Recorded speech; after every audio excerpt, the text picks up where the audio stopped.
right, gang, welcome in. I want to talk a little bit about Aaron Rodgers and Aaron Glenn and the possibility of Rodgers returning to the Jets in 2025.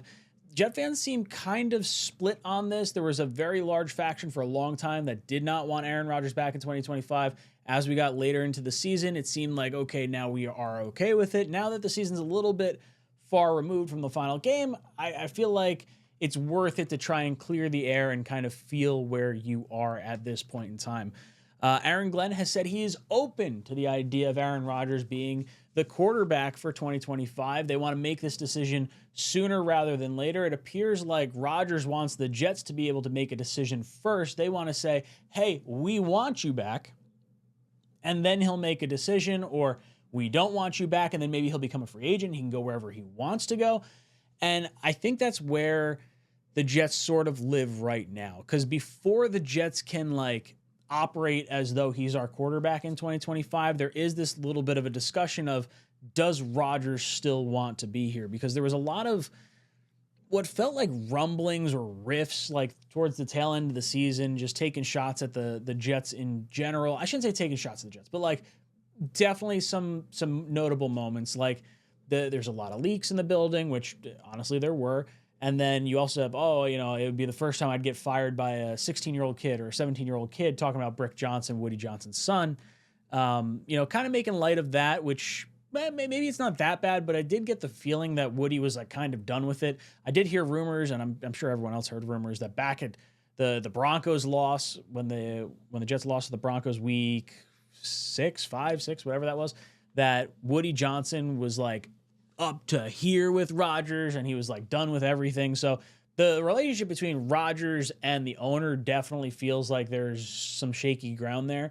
But Woody did say, to his credit, that he would allow the GM and the head coach to make the decision on Aaron Rodgers.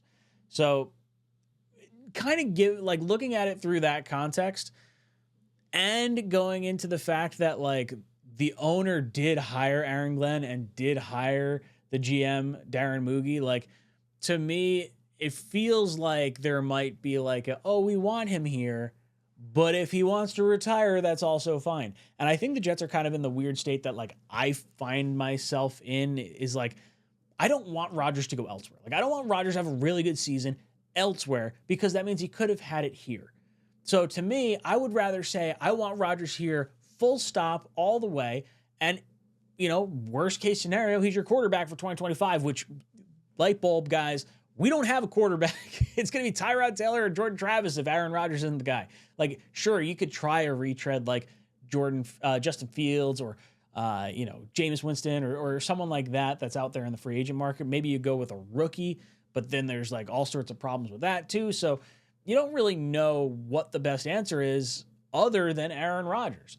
So I'd like to see him come back. We have a lot of good talent on this team. You already gave up a 3rd-round pick for Davante Adams. It just feels like it would make sense to try and see if you can get one more run at this.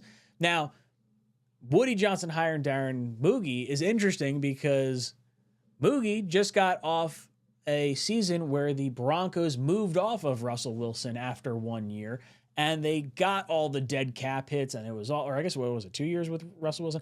They got all the dead cap hits, and it was this whole big issue. They drafted the young quarterback.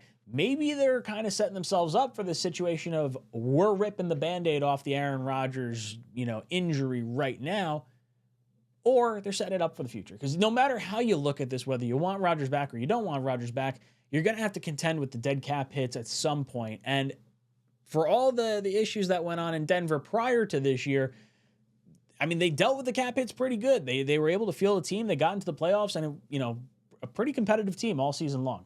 So I would like to see Aaron Glenn back. I think it's good that Aaron Glenn wants to make this a quick process, because then everyone can kind of plan everything on. So Glenn's going to come out and say, I want Aaron Rodgers back. I think that's what's ultimately going to wind up happening. And then Rodgers is going to be put in a situation of, I don't want to come back, or, okay, I'm coming back and here we'll play with it. And then at that point, are you trying to figure out what type of stipulations could be had? Are you saying, Rodgers has to take a pay cut?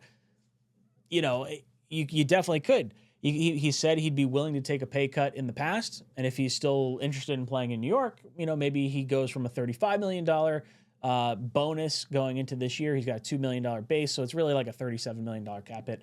But if you were to, I guess I shouldn't say that. It's not really a $37 million cap hit because the way his contract works is kind of goofy and like void years go into the future and whatnot. But long story short, $35 million bonus. If he cuts that back to, say, $20 million or $25 million and you take even more money back, it makes it a little bit easier to swallow that pill. Now, if you do that, are you bringing in more of Aaron's boys? Are you like bringing back his guys? I think outside of Davante Adams, I'm not really interested in bringing anyone else back. And I don't know if you give, I don't want to see the Jets give him that type of power anymore. I think he has to realize, like, look, you are the bridge quarterback right now. We're all about trying to win a Super Bowl next year. If you want, we're going to bring in, guys to make this roster rounded out. We're going to assign some defensive guys in the middle, defensive tackle, linebacker, safety. We're going to bring back Morgan Moses on the right-hand side. Davante's coming back. And that should be enough with good coaching to at least get you into the playoffs. And then who knows? Maybe once you're in the playoffs, everything kind of sparks and you go on a little bit of a run. Who knows? But I think it has to be made clear that like the Aaron Rodgers show is over. And then you also got Aaron Glenn coming from the Belichickian, Parcellsian type, coaching tree with Sean Payton and whatnot. Like literally just a bunch of really good, students of the game as head coaches. And how does he react to like the Pat McAfee situation with Aaron Rodgers? Because I feel like if I was a head coach, I'd be a little irritated if my, star quarterback was going on McAfee every single Tuesday and, maybe not doing everything he needs to be doing, in the building, especially when there's like riffs and stuff. Like, I don't want it to be like there's too big of a personality. We saw that in Denver with Russell Wilson. Russell Wilson had his own office. It was like super weird and clunky in the locker room. So, like, Moogie does know how to navigate that a bit, too. So, I don't know. Is Woody hiring guys that he knows are kind of, like, on his side and want to make the decision he wants them to make? Or is he legitimately bringing in guys that just know how to handle these situations and we will let them make the decisions they want to make anyway? I hope it's the latter of the two. I really do. So, I don't know. Let me know your thoughts in the comment section down below. Do you think Rodgers is coming back? Do you think he's not coming back? And if he's not coming back, do you think he plays for someone else or is he retiring? Let me know in the comment section down below. And as always, go Jets.